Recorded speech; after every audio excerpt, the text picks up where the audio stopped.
Hi, Leah. Thank you so much for being here today. I'm so happy you're here. How are you?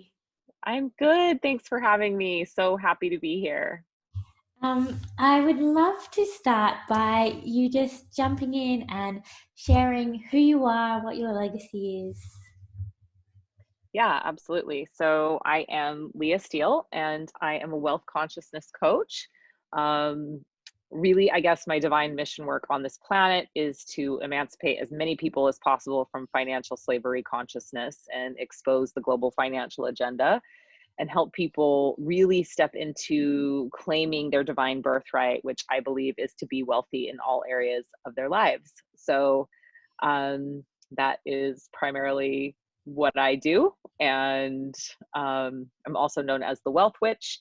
I'm a podcaster. Um, and yeah, I work with people in a variety of ways, anything from entry level masterminds to high level one-on-one clients. I have a few signature wealth programs that are in sort of that medium range course that I love to do. But ultimately, it all just comes back down to, um, yeah, helping as many people free themselves from the programming and conditioning, and that idea that we have to be a commodity. So yeah, Yeah, that's I me. love that. And I've done quite a bit of work with you over the years, which I always love. It's so amazing and enlightening, and I always have had so many shifts through doing that with you.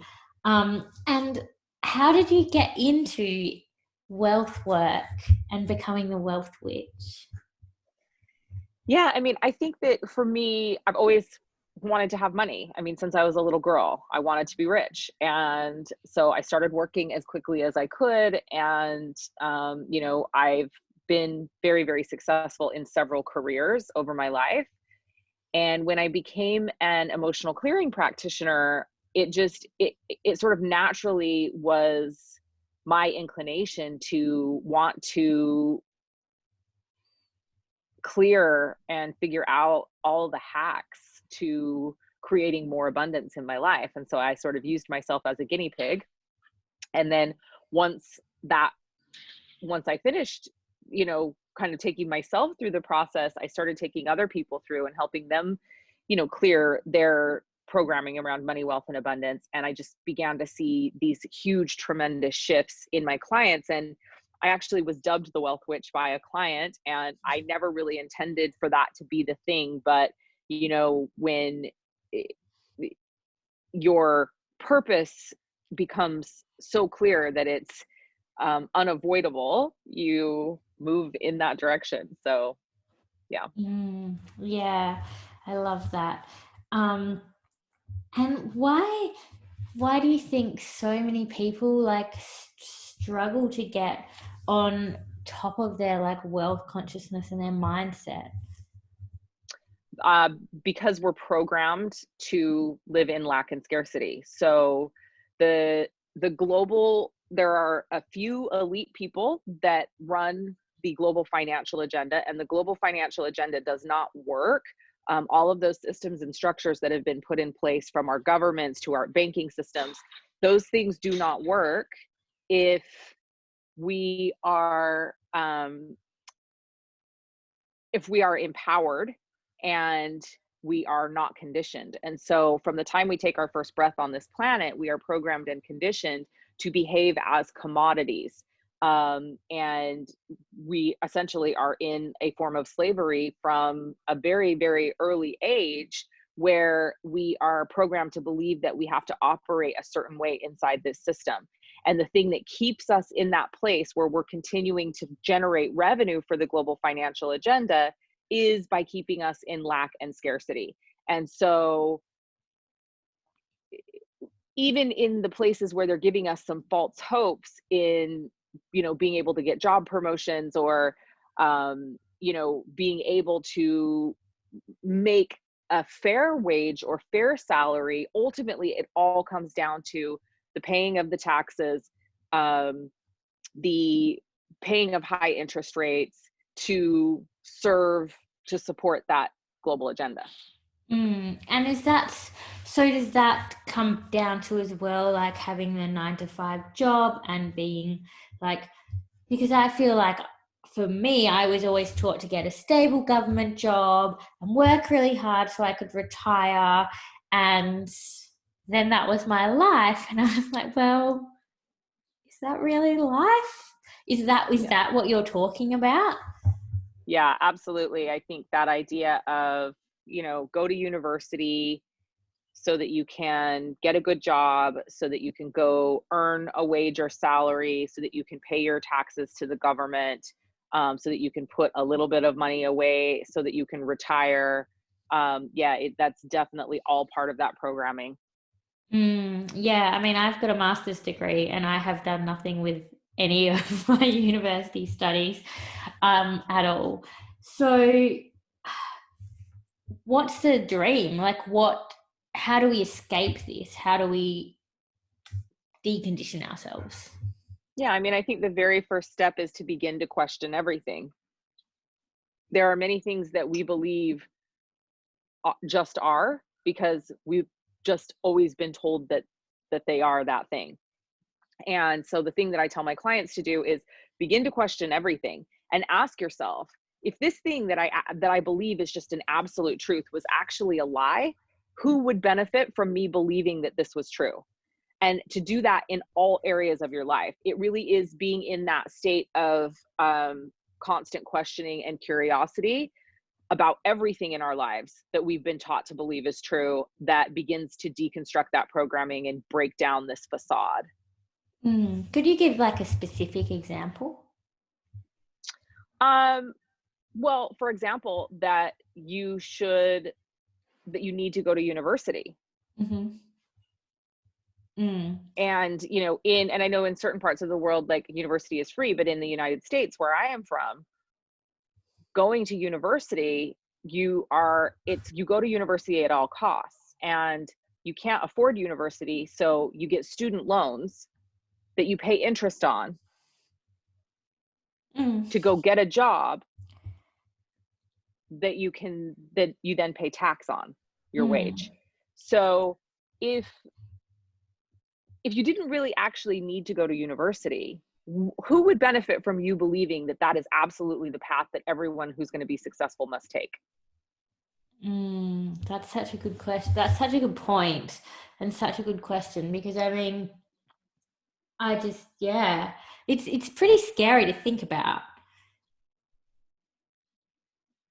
Yeah, I mean, and that's, I think, the thing that's so disturbing for people, and it's why people don't wake up, because to believe that we've simply been raised to be, like, we're bred on this planet to be commodities. Like, we are the global economy, first of all, was built on slavery of all kinds and slavery of all creeds and colors of people.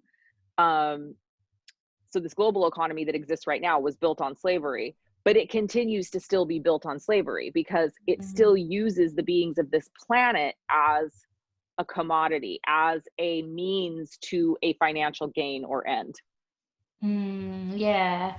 And so how do you work with your clients? And I know you sort of talked about a little bit, but and help them lift the veil of this conditioning? Yeah, so I mean, I do a lot of emotional clearing work where we actually go in on an elemental level and clear stuck and stagnant emotions and programming and conditioning. So that's one way, through a real, energy healing type of situation. But I also do a lot of mindset work with clients. I also do programs where I get them into this place of questioning and curiosity. And then I work a lot with spiritual entrepreneurs who are looking to fully break out of that old wealth paradigm and way of doing things. Yeah. Can we backtrack, and can you just explain a little bit about emotional clearing? I know what it is because I've gone through Spiral with you, but I'm sure some of my listeners may not be so familiar with it. Yeah, absolutely. So emotional clearing is a combination of kinesiology, Chinese meridian work, For me, my modality combines 5-element theory. And what we're looking at is stuck, stagnant, or stored emotional conditioning or programming. And emotions are trapped and stored in the organs of our bodies. And so we look at going in using a kinesiology and, sometimes and often NLP, neuro linguistic programming approach, to ask the body to release the stuck and stagnant emotion by testing into what emotion it is, and then through a series of prompts and pressure on acupressure points, meridian points, we ask the body to release that stuck and stagnant emotion. Amazing. And what shifts have you seen in people who have gone through this? Oh, I mean, I see, people, it's tremendous shifts. People, are able to step into purpose work for the first time. They're able to actually make money. They're actually able to save money, acquire and accumulate wealth. Yeah, I mean, there are so many different things that I could tell you, but, I think ultimately clearing work of any kind is about coming back more to yourself. And who you actually truly authentically are and are meant to be in your most true authentic expression, instead of a programmed or conditioned expression of who you believe that you should be. Yeah, I love that. And I really I'm so passionate about just owning who you are and being authentically you and aligning to yourself, not what you should be, or not trying to be something else or trying to hide parts of yourself, because there's so much richness and there's so much depth in that. Um, and it's healing for others too, and allows them to step into who they want to be and grow into their magnificence as well. Um, so why do you think that, money is such a big thing, and I feel like that there can be a lot of stigma about talking about money too? Why do you think some people can successfully shift these money stories that hold us back, and then others can't? I think it comes down to programming and conditioning. I think it comes down to looking at the root of one, why you're in the position that you're in, but deconstructing those things that you believe always were. And so I think the people that are successful in breaking free of their money stories are able to actually, see how they've been conditioned and how they've been programmed and how they've been held back. And, sometimes our conditioning and programming is from ourselves as well. And so the ability to sort of get out of our own way and stop buying into, whatever global agenda, or even if it's familial dogma, societal dogma that is telling us that we need to behave in a certain way. It's like the people that really, and it's why we see entrepreneurs be successful, because they don't want to follow the rules. Like, they want to do things their own way. They want to blaze their own trail. And so those people often and frequently are questioning the status quo. They're already in that place of questioning. So it's easier for them to step into the place of questioning the programming and conditioning around money, wealth, and abundance. And so as a result, they're able to deconstruct that and be successful. Mm. Do you feel that there is any way that this global agenda is shifting or can be like deconstructed? Yeah, it's absolutely shifting right now. We're in a period of time between now and the next 5 years when all of our global financial systems are going to crumble. So 5 years from now, none of this existing structure that we see right now will exist anymore. So we've got a lot of astrological support with Uranus and Taurus, which is really like bringing this to fruition. But, it is time definitely for a financial revolution to take place. The people of this planet are tired of being used, and our current global systems and structures, from anything from government to the financial system, it's just not working anymore. And so, yeah, we're already seeing change. I mean, we're seeing change in right now, this global agenda's attempt to control us with fear and get us back into line, because so many of us were waking up and so many of us were shifting outside of that, believing that we needed to live in that paradigm.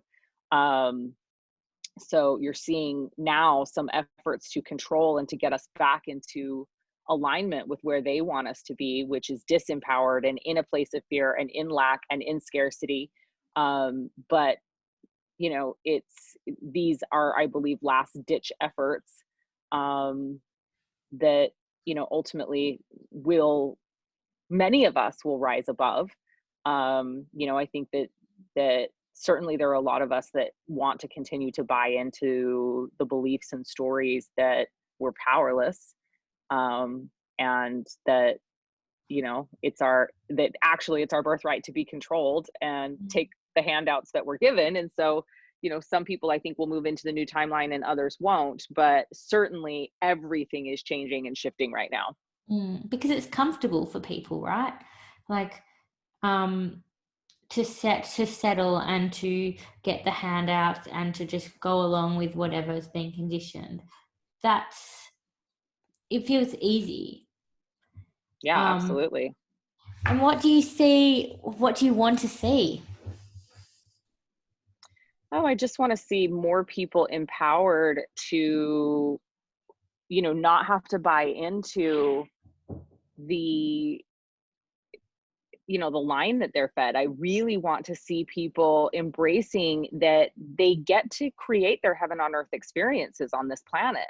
And that they are, we are immortal beings, immortal souls living inside these physical vessels on this planet, but we have a divine birthright, and that is to be wealthy in all areas of our lives. And I'm sure you've heard me talk about this before, but the word wealthy comes from two words: well and healthy. So literally, to be wealthy means to be well and healthy in all areas of your life. I love that. I've never thought of that before, or heard that analogy before. That's really amazing. Yeah. And do you think it's possible? Do I think what's possible? To like have this vision that you see and that you want to have unfold? Do you think that we're getting closer and it's possible and all that good stuff? Oh, yeah, absolutely. I mean, people are already doing it. I'm surrounded by people who are living their heaven on earth experiences and who have broken through this programming and this conditioning and created the life that they deeply desired and are abundant and wealthy in all areas of their lives. Like I'm living that reality personally. I have many people around me that are living that reality. And so, yeah, I think we each have the ability to do that. It really is a choice. It's a choice to take a sometimes difficult and, exactly what you said, uncomfortable path of beginning to look at, what the truth actually is, and deconstruct that truth. But yeah. Yeah. And so what are your processes for yourself? What brings you to clarity around your mindset and money conditioning and stuff? Oh yeah. So I mean, I have personal emotional clearing practices that I do. I also am a huge fan of journaling. So I, have a journaling practice that I've been really committed to over the last 4 or 5 years. Meditate, getting out in nature. We just moved recently right on the beach, which is huge for me in just being able to really connect. Like, I'm obsessed with living by the ocean and being able to hear the ocean and smell the ocean and feel the elements of the planet. So that's another thing that really helps me get clarity. Amazing. Can you share a little more about your journaling practice? I Yeah. know that I've done some of your journaling courses and it's so juicy, like it's so good. I just love it. So I'd love you to share a bit. Yeah, I think that, for me, the term abracadabra always comes to mind. So the word actually literally translates as I speak, I create. And so for me, like, I've always just felt like that word was so powerful and the meaning was so powerful, but I always took it 2 steps further. And so that word really to me means as I speak, I create, but also as I think, I create, and as I write, I create. And to me, those 3 things are the most powerful things we can do to manifest and create. what we're thinking, what we're speaking, and what we're writing. And so, you know, when I developed my creation journaling practice, that is my course, I think that you did, I was like, every time I'm journaling, I'm literally doing two of these things, because I'm thinking it and I'm writing it. And so I'm reinforcing the thinking with the writing. And so two of these three most powerful manifestation tools that we have, you get two of the three while you're doing creation journaling. And so, you know, for me, that it is the thing that, you know, if I want to shift my results quickly, I know that all I have to do is journal about it every single day. Get myself fully on board with the thing that I'm desiring to call into being by journaling. And that's where I can really see those rapid manifestation results by a committed and disciplined journaling practice. What's the quickest that you've manifested something?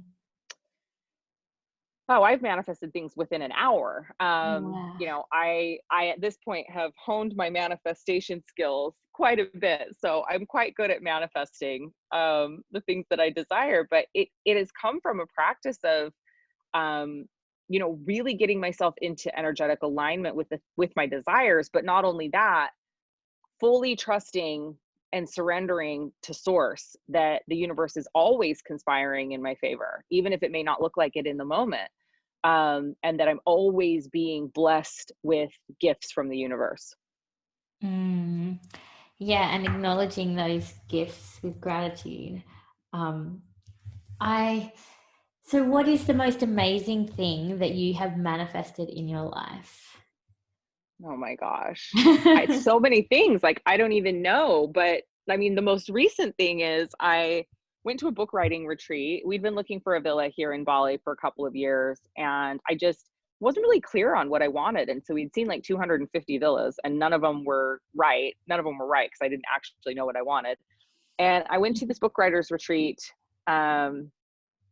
in the very first part of July. And I rented a really beautiful penthouse at a luxury hotel here in Bali because I wanted to like spend some time separate from my family so I could focus on my writing.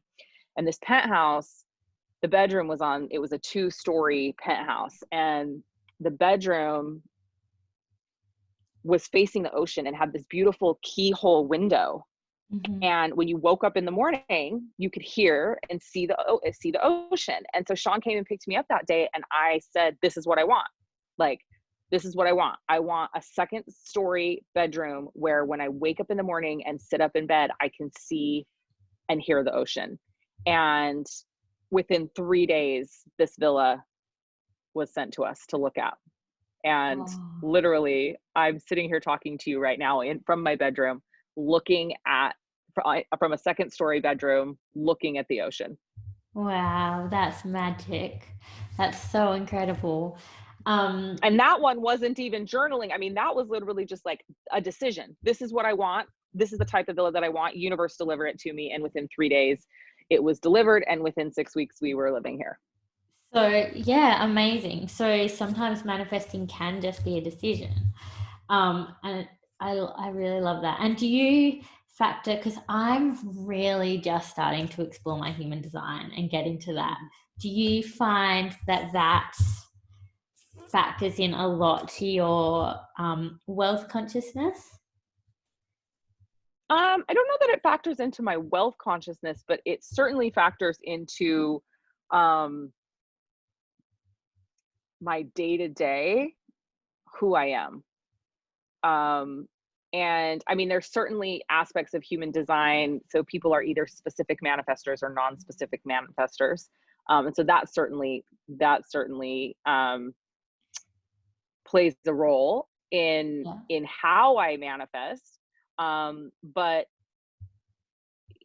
I think for me, the gift that human design has given me is that it is just more self-assuredness and more awareness of who I am, and more self-mastery of how to deliver my gifts to the world. Are you a specific manifestor?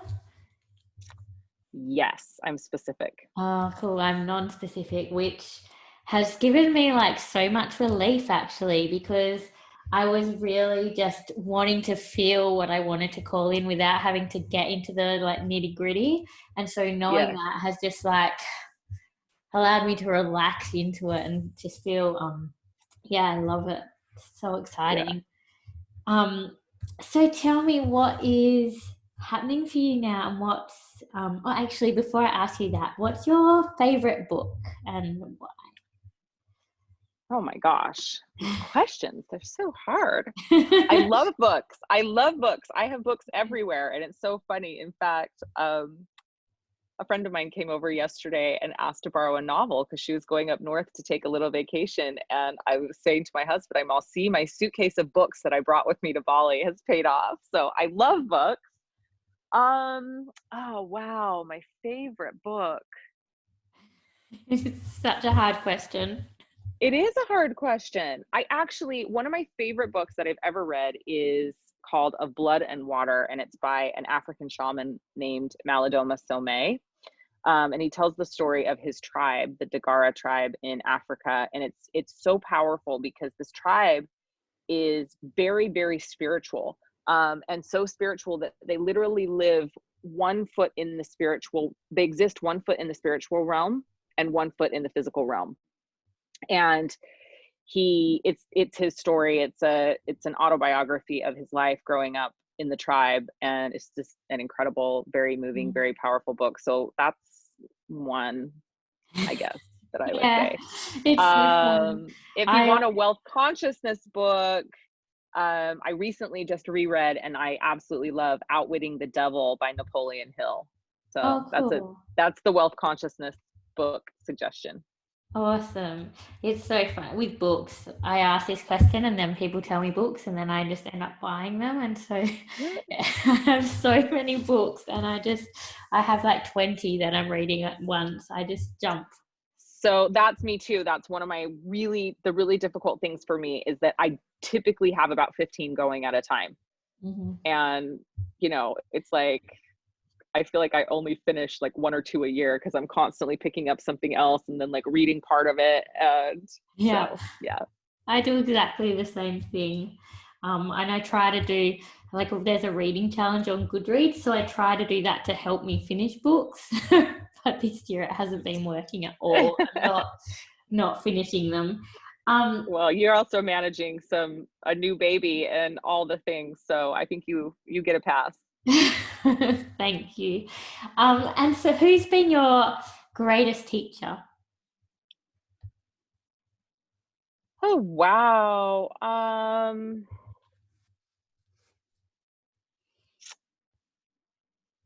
My children, I think, for Mm. sure.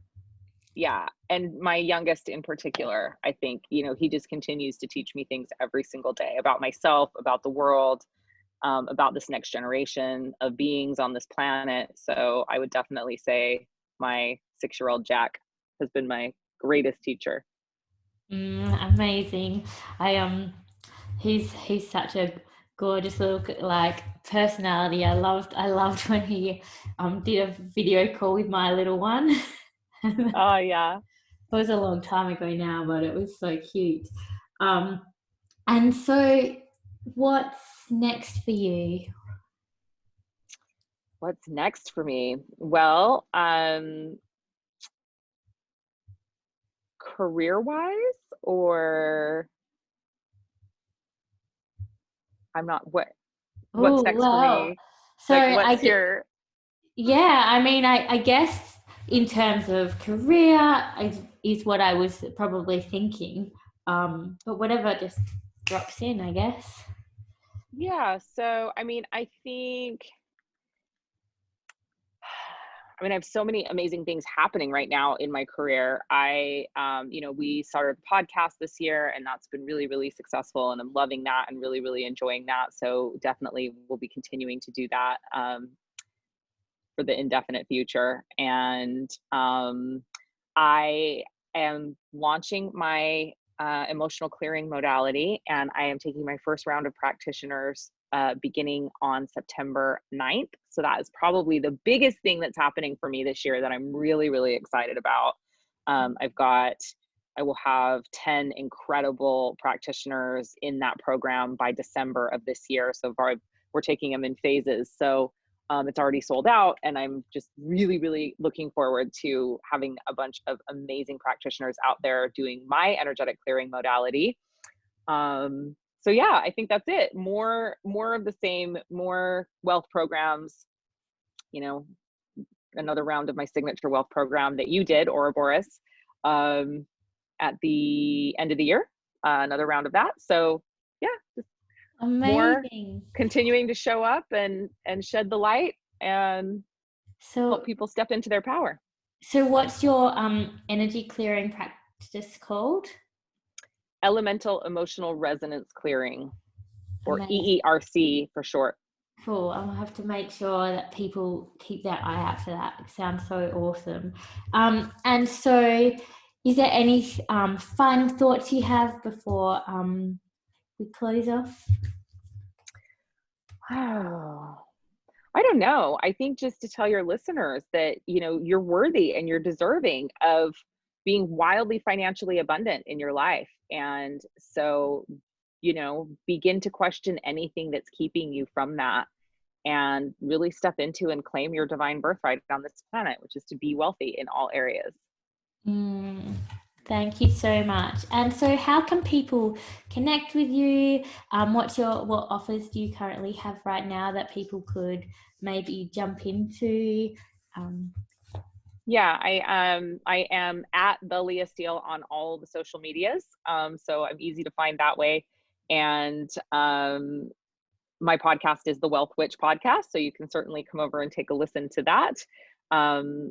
I do a lot of forward facing free content on Facebook. So definitely come follow me over there. Find me there if you want more information on that. And I guess on October 10th, I have a new round of Ouroboros starting, which is my quantum wealth repatterning program. That's probably the next big thing that's coming up in the wealth sphere for me. Amazing. And I'll link to all the details so that people can connect with you in the show notes, make it nice and easy.